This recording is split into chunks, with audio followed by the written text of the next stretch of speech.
So when our kids were old enough to drive, I decided not to give them a curfew, a specific time to be home. And the reason is this: my personal experience with curfew as a teenage driver convinced me that the traditional approach to curfew is a terrible idea. At 16 years old, curfew transformed me into an overly aggressive weekend driver. Now, on weekdays, I was fine, but on Friday and Saturday nights, not so much. And you know why? Because on Friday and Saturday nights, I found myself suffering from 5-minute syndrome, the 5-minute syndrome. You know what this is? I can stay just 5 more minutes.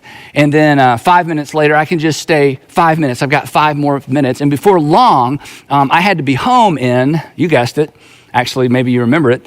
I had to be home in 5 minutes. I had to be home in 5 minutes, regardless of how many minutes it would actually take me to get home, which explains my overly aggressive weekend driving. So when my kids started driving, I didn't tell them what time to be home. I told them what time to leave for home. And thanks to cell technology, I knew if they left on time. Now, you have experienced some version of this curfew dynamic as an adult, where your margin for error got gobbled up with just 5 more minutes thinking, whether it was one more drink, one more business trip, one more sleeve of cookies, one more pair of shoes, one more swipe of the credit card. Whatever it is, the outcome is usually the same. And here's where the math begins to fall apart. One more rarely adds anything. When it comes to 5 more minute thinking, one more rarely adds anything. In fact, worse, it usually subtracts. One more actually results in less, oftentimes, of what we value the most, right? And while it's been a while since curfew dictated your driving habits, your current driving habits, in fact, are influenced by a similar dynamic. Unless you are a very unusual driver, you drive either at or slightly above the posted speed limit, right? And while most of us feel little to no guilt driving faster than the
is to live as close to the line as possible. Which line? Well, the line between legal and illegal, the line between responsible and irresponsible, the line between moral and immoral, the line between ethical and unethical, the line between I'm still in control and I need help. And it's just human nature. It's human nature to snuggle up to the edge of irresponsibility, disaster, embarrassment, and to stay there as long as possible. It's human nature to get by with as much as we can get by with without becoming our own worst enemy, without being grounded, embarrassed, or expelled, fired, or kicked out of the house. And here's the thing. Fueling this incessant flirtation with disaster is a flawed assumption that informs so many of our decisions. An assumption that, it basically impedes our ability to make good decisions. And this assumption is why I think we're so comfortable living, dating, spending, eating, drinking, and driving on the edge of embarrassment or worse. And so for the sake of clarity, I'll illustrate this assumption with 4 contrasting ideas. Here's the assumption I'm talking about. If it's not wrong, then it's all right. If it's not illegal, then clearly it's permissible. If it's not immoral, it's acceptable. And if it's not over the line, it's fine. Now, if the problem with this way of thinking is not immediately apparent, just put on your older or brother sister hat for a moment. If you're a parent, just put on your parent hat for a moment. I bet, and we've never met probably, but I bet you don't set the bar that low for your children. You don't set the bar that low for anybody that you care about. To embrace these assumptions is to organize your life or to organize somebody else's life around the lowest common denominator, right? Essentially, we're asking, how low can I go? How close to bad can I get without actually being bad? How close to wrong can I get without actually doing something wrong? Or if you're religious, how close to sin can I get without actually sinning? But it doesn't stop there, does it? Before long, we're asking, how far over the line can I go without getting caught or experiencing any consequences? How unethical, how immoral, how insensitive can I be without creating unmanageable outcomes? How long can I neglect my family or my finances or my health without feeling the effects? How much can I indulge an addictive behavior without actually becoming addicted? It's a slippery, dangerous slope. And it all begins by asking the wrong question. Is there anything wrong with this? A question that usually leads to a second question. How did I get myself into this? Drawing our line, setting our limits, and establishing our moral or ethical standards on the borderline between right and wrong, legal, illegal, healthy and unhealthy, eliminates any margin for error. It is a foolish and it's a dangerous way to live. And here's the thing. I haven't told you anything you don't already know. We already know this, right? It's why we respond the way we do when someone we love starts snuggling up to one of those elusive lines, right? We don't react to what they're doing, do we? We react to where they're heading. In those moments, we just know intuitively that the issue isn't, in fact, the question isn't, is there anything wrong, illegal, or immoral about what they're doing? We know intuitively that there's a more important question, a better question that needs to be asked. A question that if we ask it, if they ask it, will ensure a better decision. A question that if asked and answered honestly and acted on will ensure that they avoid avoidable regret. And the truth is this, if you'll get in the habit of asking this better question, you'll avoid avoidable regret as well. And that question is the fourth of 5 questions we're exploring in this series, Better Decisions, Fewer Regrets. Better decisions, fewer regrets. Now, if you've been tracking along with us, you know that the idea behind this series is the often overlooked relationship between good questions and good decisions. Good questions actually set us up for better decisions. It could be argued that the decisions you make are no better than the questions that you ask. And I'm absolutely convinced that if you will ask and if you will answer honestly and if you will act on your answer to these 5 questions, you will make better decisions, and consequently, you will be forced to live with fewer regrets. Your life will be better, and the people who look to you, the people who depend on you, their lives will be better as well, because we aren't the only people impacted by our decisions, are we? And we aren't the only people impacted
by our regrets either.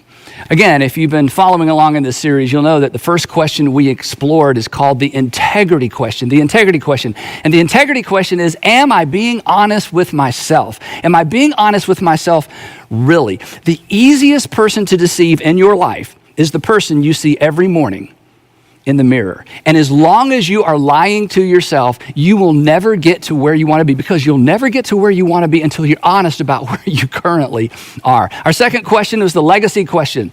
The legacy question is, what story do I want to tell? What story do I want to tell? When the decision you're in the process of making right now, whether it's relational, financial, academic, professional, whatever it is, when the decision that you're making right now is nothing more than a story you tell, what story do you want to tell? And the good news is you get to decide, but you decide the story of your life one decision at a time. Because as far as it's up to you, you write the story of your life one decision at a time. Now, last time we were together, we explored the conscience question. The third question is the conscience question. The conscience question is there a tension that deserves my attention? When everything looks good on paper, when everybody's nodding in agreement, but there's something on the inside that just doesn't feel right about an option that you're considering. You can't put your finger on it, but there's just something not right. Pause and pay attention to that tension. And that brings us at last to our fourth question, and I call this one the maturity question. The maturity question. Now, the reason I call it the maturity question, and I hope this is a personal challenge, I call it the maturity question because asking this question requires and is evidence of, I think, maturity. And refusing to ask this question, well, it takes us back to the statement we began this series with from Proverbs, the one I suggested you memorize. The prudent see danger. Remember this? The prudent see danger and they take refuge. Prudent people are wise people. They embrace the reality that one thing leads to another and they decide their lives accordingly. The unwise, the immature, the naive, you know how the statement goes, the prudent see danger and take refuge, but the simple, they keep going. And what happens? They pay the penalty. So our maturity question is, what is the wise thing to do? What is the wise thing to do? When making a decision of any consequence, I want you to pause and ask, okay, what is the wise thing for me to do? The option you're considering may be legal, may be acceptable, permissible, an industry standard, not exactly immoral, but is it wise? Now, here's something mature people understand. This is why I love calling this the maturity question. Here's something that mature people understand and recognize and accept as fact. A decision, don't miss this, a decision can be both not wrong and unwise at the same time. A decision or an option you're exploring can be not wrong, it's not wrong, but it can be not wrong and unwise at the same time. Let me explain this. Isn't it true, and I hate to bring this up, but isn't it true that your greatest regret, and when I say greatest regret, I'm talking about that moment of regret, the moment that you would give almost anything to be able to go back and relive or undo, the decision you would like to be able to go back and unmake, the tipping point, the point of no return. That moment, isn't it true that your greatest regret was preceded by a series of unwise decisions? They weren't wrong, they weren't illegal, they weren't necessarily immoral, but looking back, they were terribly unwise. And that series of unwise decisions paved the way, think about it, paved the way to the moment in time you've regretted ever since. So, to avoid 5 more minute syndrome, to create moral and ethical and financial margin, ask of every invitation, every opportunity, every option that comes your way, what is the wise thing for me to do? What is the wise thing for me to do? Now, the Apostle Paul spells this out for us in the letter that he wrote to Christians living in Ephesus. We call it the book of Ephesians.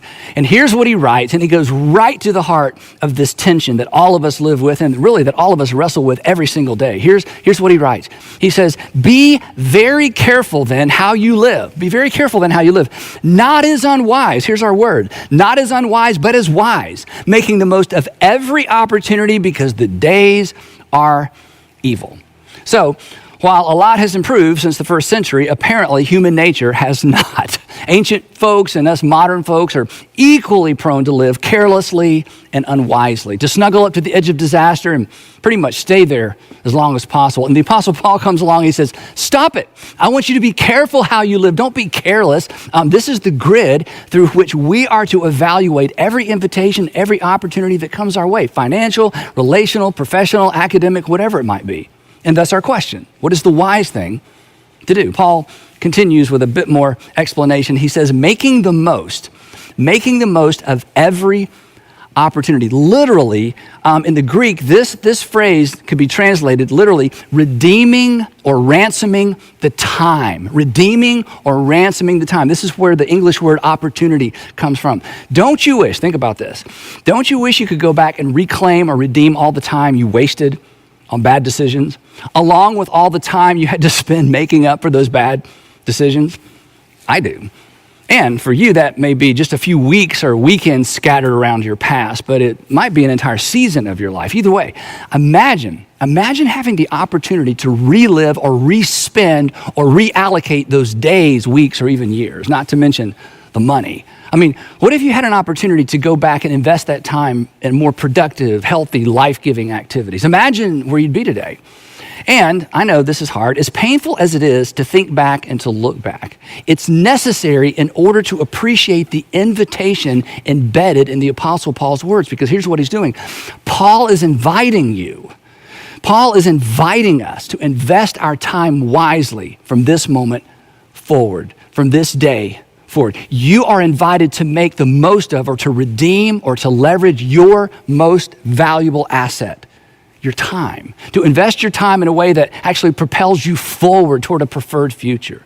But he's not through. Then he tacks on this kind of odd warning. He writes, he's making the most of every opportunity because the days are evil. Evil days. What's he talking about? Well, you know this. We don't live in a morally, ethically neutral culture, do we, right? I mean, think about it. When is the last time you heard or saw or even read an ad that encouraged you to be careful, to be wise, to be self-controlled? I'm guessing maybe never. I mean, has a sales associate ever suggested you go home and think it over before making a purchase? Probably not. Which means, and this is Paul's point, this is on us. We aren't going to get much help from culture. The friends around us, maybe, but not culture. The gravitational pull of culture is what? It's now, not later. It's more, not less. This is why our fourth question, practically speaking, may in fact be the best question ever. It's why I call it the maturity question. So, in an attempt to anchor your conscience to our fourth question, I want to suggest that you ask this question from three perspectives: your past, your present, and your future. In fact, this is the version I taught my children when they were growing up, and this is the version of the question I've taught some of you before. In light of my past experience, my current circumstances, and my future hopes and dreams, what is the wise thing for me to do? In light of my past experience, my current circumstances, my future hopes and dreams, what is the wise thing for me to do? Now, I imagine you're familiar with a little quip that says, those who can't remember the past are condemned or are doomed to repeat it. You've heard that before. Well, on a personal level, it could be restated this way. Those who don't pay attention to what got them into trouble yesterday are liable to wind up in the same trouble tomorrow. It's not as catchy, but you get the point. The point being this: our past, our personal past, predisposes us to specific temptations, addictions, blind spots, just to name a few, right? Temptations, addictions, and blind spots that may not be temptations, addictions, or blind spots to anybody else. So, in light of your past experience, in light of your personal past experience, what is the wise thing for you to do? Every decision, every invitation, every opportunity that comes your way needs to be filtered through that question. I have a friend, I'll call him Steve, and Steve receives some really unsettling advice about halfway through his premarital counseling with his soon-to-be wife, Shauna. The counselor said to Steve, in light of your family history, when you and Shauna return from your honeymoon, you need to come back and see me alone. Then it got worse. The counselor said, I want to introduce you to another counselor who specializes in family systems. Now, like most men, I mean, I can identify with this, Steve felt like he'd already gone the extra mile by attending and paying for 4 premarital sessions with his counselor, and, now this. And Steve's next question was the question I think most of us would have asked. How long is that going to take, right? His counselor smiled. He told me this story. His counselor smiled and said, well, probably several months. Of course, Steve is stunned. He was shocked. Actually, he said he got mad. And here's the quote I love. He said, I got so mad, I pretty much confirmed my need for more counseling. And their counselor recognized that Steve and Shauna were not going to be grappling with typical first-year marriage problems. They were about to hit the buzzsaw of Steve's pre-existing condition, his past. Now, fortunately, Steve did what very few men, in my experience, are willing to do. 2 weeks after the honeymoon, he's back in the counselor's office alone. Why? Well, in light of Steve's past experience, it was the wise thing for him to do. Think about it. It wouldn't have been wrong not to go back. It wouldn't have been illegal or immoral not to go back. But Steve would tell you, it certainly would have been unwise. That was years ago. He's convinced that second round of counseling saved his marriage. His words, I would have blown it up and blamed her. So, what about you? In light of your past experience, what is the wise thing for you to do? Financially, professionally, academically, where are you set up to fail because of something in your past, perhaps something you had no control over? In light of your personal past experience, what is the wise thing? Not the get by thing, not the what everybody else is doing thing. What is the wise thing for you to do? In light of my past experience and then my current circumstances. Now, you know this. Life is seasonal, right? So you owe it to yourself and the people around you to take your current emotions, your current state of mind into account whenever you're making a decision. Most of my apologies stem from my propensity to react in the moment, to the moment. When I wait, my responses are better. When I wait, my responses are more polite. When I wait, my responses are more accurate. When I'm mad, the wise thing for me to do is nothing. So when asking our fourth question, we would do well to take into account what's going on right now. In light of your current circumstances, in light of your current state of mind, what's the wise thing for you to do? Did you just get out of a relationship? Would it be wrong to jump back into another one? No, but in light of your recent circumstances and the emotions trailing along behind, is it the wise thing for you to do? Remember, our greatest regrets, and I'm talking about usually our greatest relational regrets, our greatest regrets are almost always preceded by a series of unwise decisions. Jumping back into the dating game on the heels of a divorce or a breakup is usually a gateway decision. It leads to regret. In light of your current circumstances, what is the wise thing for you to do? And that brings us to our third and final perspective. In light of my past experiences, my current circumstances, and my future hopes and dreams, what is the wise thing for me to do? What is the wise thing for you to do? Now, from time to time, if you tune in, or if you're a part of one of our churches, I'll ask you, what breaks your heart? What breaks your heart? I'll tell you what breaks my heart. It's related to the third facet of this question. What breaks my heart is watching people make decisions that undermine their own future hopes and dreams. It breaks my heart to watch individuals or couples make relationship decisions that are going to undermine their relationship. It breaks my heart to watch teenagers make decisions that are going to result in consequences that trail around behind them for maybe a decade or even two. It breaks my heart to watch parents parent in a way that will eventually drive a wedge between them and their children. It breaks my heart to watch people engineer their own unhappiness. Perhaps that's why I'm convinced this third application to our fourth question is the most important application. In light of your future hopes and dreams,